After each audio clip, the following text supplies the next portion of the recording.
Hello everyone and welcome to Werven's World and welcome to my 15 tips for new players of Endless Space 2.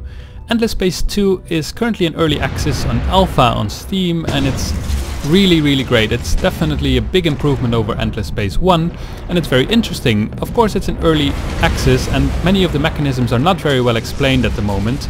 So I thought I would make this video with 15 tips for new players in order to help you get started. So I hope they are useful and let's begin. Tip number 1, you can destroy buildings you've already built by going to your system here and then clicking on this weirdly named change the automation policy of this system button. So if you click on that, then you can see all the buildings you've built and how much upkeep they're costing you, and some buildings actually cost you a fair amount of dust per turn. So if you decide that at some point you need dust more than influence, for example, you can get rid of this building. However, what I really like to use it for is to optimize my trade routes. For example, when you have trade routes, I can show you mine now, it's here from Gano to Imnos, but it's only basically 2 lanes long, so it doesn't make that much money. As you can see here, for example, it makes me 63 gold and 16 science and some of the luxury goods per turn. However, trade routes definitely benefit from being longer and passing through more systems. So what you can then do, because you can only have one subsidiary per trade route HQ, I can go here, remove this trade subsidiary, scrap it, and now I can build another one somewhere. So if I go very far away, like this one here, then I can build this one and let us buy it out now to make it quicker. And you can see now that the trade route is much longer now. And also when we actually go to the trade panel, you can see that we now make more science and more gold and more luxury resources. So having a long trade route is good, so being able to destroy subsidiaries to optimize your system a bit more is definitely a very useful feature. Tip number 2. In my previous tip you saw that I bought out a structure. However, you don't start off with this, so you might be wondering why can I buy out, why you can't. So in most 4X games you can actually buy out immediately. However, in this game you first need to research the technology. And that technology is right over here. Accelerated production enables the use of dust to immediately complete anything in the construction queue. So if you research this multi-thread management, then you'll also be able to buy out your constructions. Tip number 3, we'll stay with technology. What you can actually do is if you're searching for a certain thing, let's say I have my system here and I want to colonize this planet, however it is an Arctic planet and I can't do that yet. How do I figure out which technology I need to research in order to be able to colonize that? Well, I could of course go to all these little flag icons and search for Arctic. However, what you can also do is there is actually a search bar here. So if you do Arctic, then you see here that there's 2 technologies that light up. One of them is to terraform to Arctic and the other one is to colonize Arctic. So I immediately know that this is the research that I need to go for in order to colonize that planet.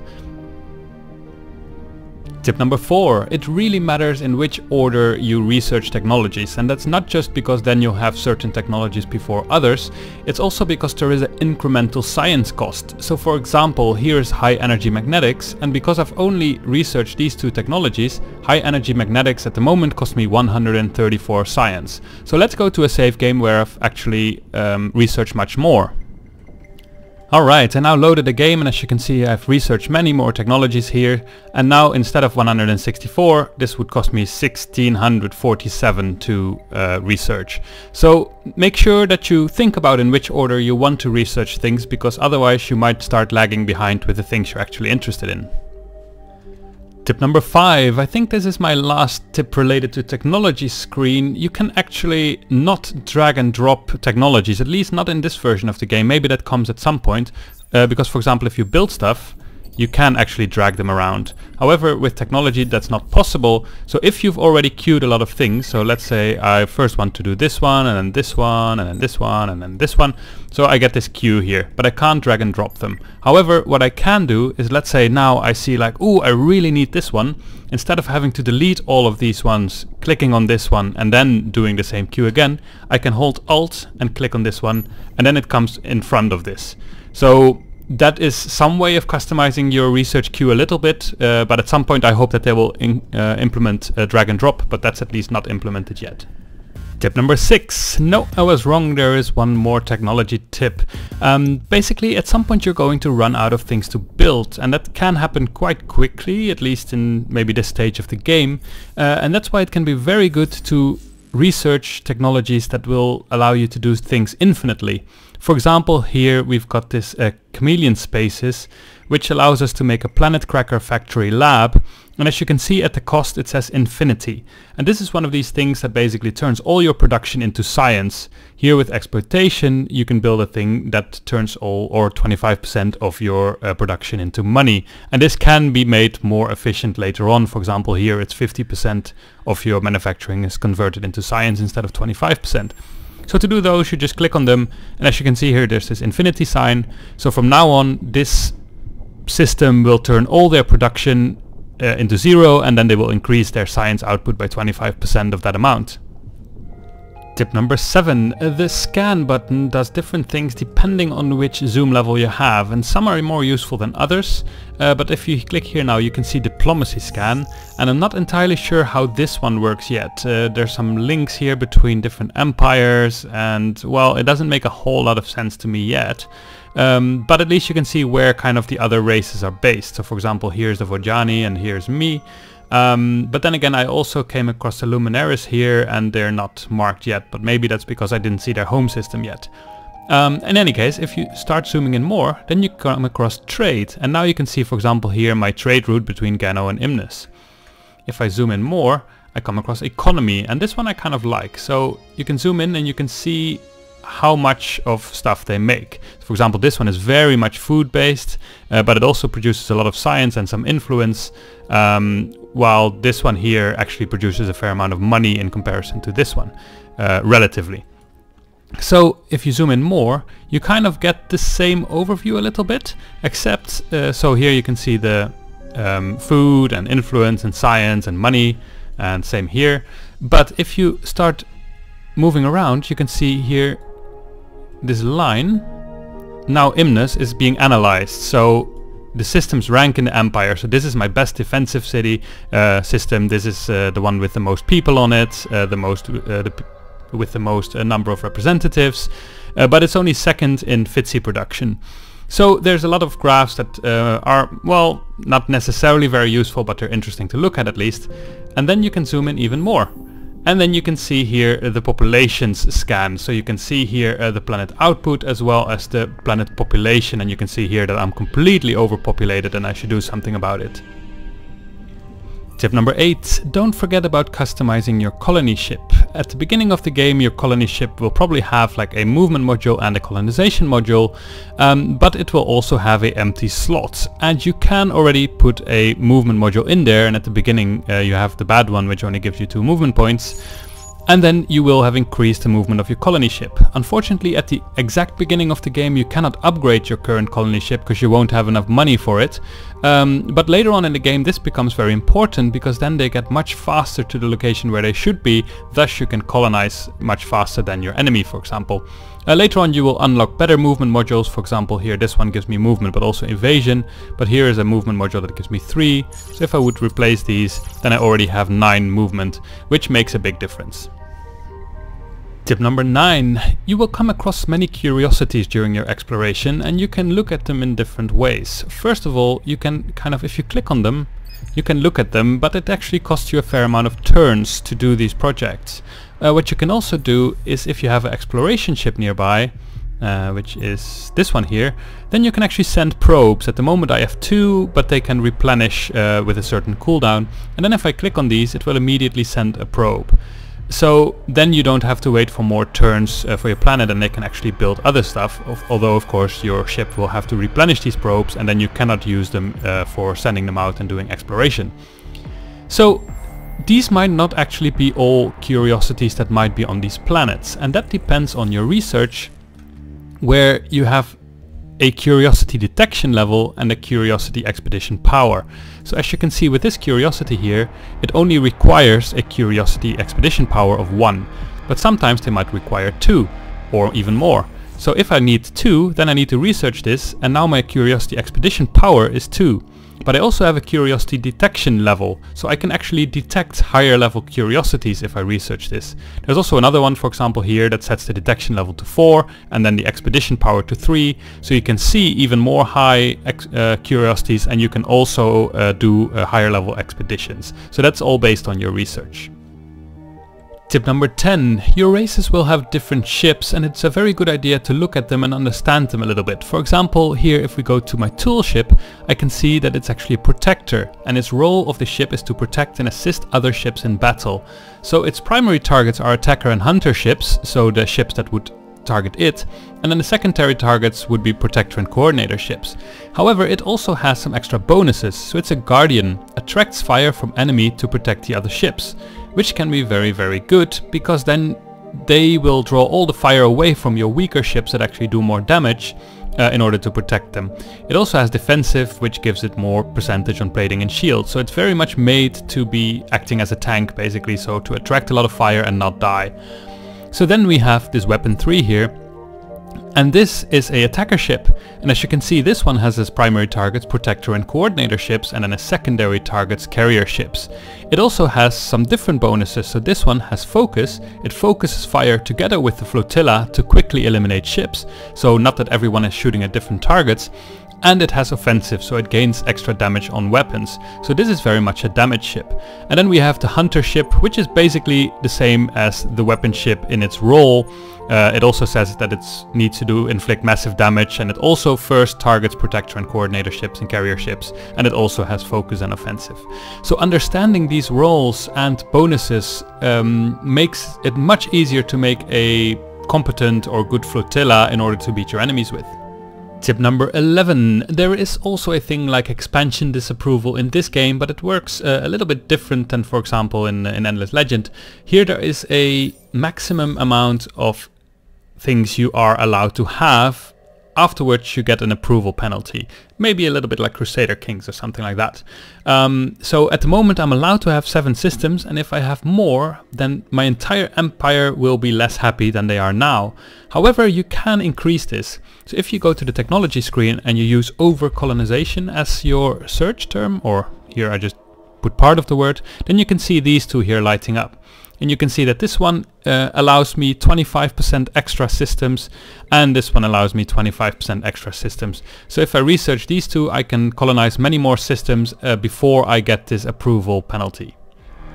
Tip number 12. This might be obvious to some, but I thought I would still include it because I read on the forums that some people at least played a sizable amount of time without actually realizing this. So to prevent that, basically when you start off, you don't really have anywhere to go, and you get this exploration ship that can send probes in order to find new systems to go to basically. However, you don't have to wait for these to arrive. What you can do is to have an exploration ship or any ship, and you can already click on the star lane itself to explore that. And then once they go there, they will actually just go into that direction. So you don't need to know what's on the other side of the star lane before you can actually travel to it. So this might seem obvious to some, but it can also be easily overlooked. Tip number 13. When you are colonizing a system, you will actually first produce an outpost, and this outpost has to grow. It can grow faster by another planet sending ships with food, and that happens automatically. And as you can see here, Gano is sending ships in 2 turns, and there's already one on the way, that will send food. And at the moment it's 1974 food that they're sending. So this is actually based on which planet produces the most food. So Gano is really very high on food production, and that's the reason why it got chosen. But as you can see, it's a fair amount of flying to get here. So Amosa is much closer by. So I could go here and customize this. So I can click on this button. Then I can see that Amosa could also provide me with food, and I could click on it. However, Amosa is less strong in food production, although now you don't see it. Now you can see Gano making 1300 and Amosa making 1500. If I now click on Amosa, you can see that Gano was actually making much more. However, because it was sending food away, it looked like it made less. So it's up to you to decide which planet might be best, because now you can also see that each ship contains less food. However, the ships are closer by. So it's up to you to decide what is better in this way, but you can kind of look around and see what would be the best decision to make.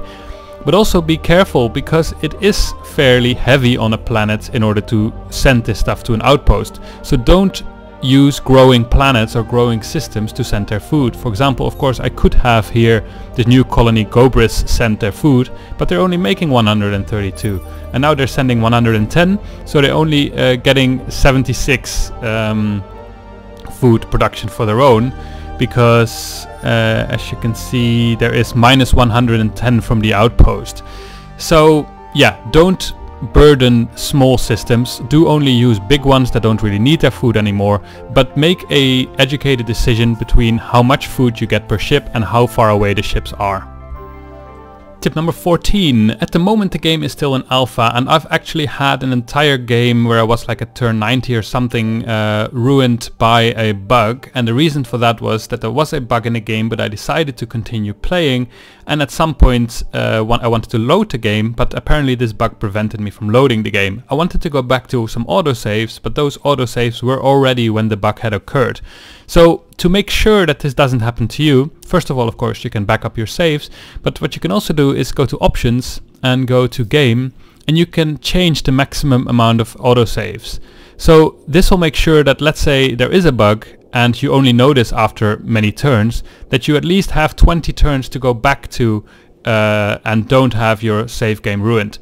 So this is just a little thing to be careful of, especially now that it's still in alpha, but it might just save your game, as unfortunately I only found out after it happened to me. Tip number 15. If you've played Endless Legend, you know that these luxury resources, they can actually give you empire-wide boosts. So if you activate them, then your entire empire gets, for example, extra happiness and production or something like that. In this game, they can actually do multiple things. So first of all, what you can do is to have these system developments. You can build these in your systems in order to give them a bonus. For example, here, if I want to customize one, I could say, well, I want them to have this red sang, which gives them 50 food on the system if I build this there. And I want to also give them dark glitter, or maybe super spuds, or maybe gossamer. So that actually increases trade value to influence, it seems. Ionic crystals gives them more science per person on the planet, so that might be quite nice. So I can put this on there. However, be sure that you actually have a steady income of these. For example, these ionic crystals I just bought on the market, 10 of them. But to build this, I actually need 20 of them. So if I have 3 systems that I want to build this on, I need 60 of this stuff. So make sure that you have an income, and make sure to choose the right ones, because if I click on confirm now, I can never change this anymore. So it's better to either wait until you do have an income, or to take another luxury resource. So that's one thing it can do. The second thing it can do is if you go to your population, then you can see that you can actually boost them. And the reason for this is they all have their own favorite luxury resource. So if you don't have it, you cannot boost them. But this one, for example, would need 93 of this luxury resource, and this one would need 12 of these grapes in order to be boosted. What the boosting does is it increases their chances of being the next population that grows. For example, here I have a system that contains of both, what are they called, Haroshims as well as Horatio. And they all have a chance to be the next person to grow whenever there is enough food and enough space. Of course, here I'm completely overpopulated, so that doesn't work. But in one turn, if I would move some people away, I would get a Horatio, and that's based on a certain percentage of chance. So if I would now boost these instead, then this might change into this symbol, and I would instead get one of these races. So using luxury resources, you can basically use them to customize your systems a little bit to make sure that you get the races that you want to grow faster. So these were my 15 tips for new players of Endless Space 2. Of course, don't forget that this is in alpha currently, so some of these things might change, might have changed when you are watching this, but I think probably most of them will still apply. But in any case, if you have any questions or comments, leave them down below, and I hope you found them useful, and see you next time.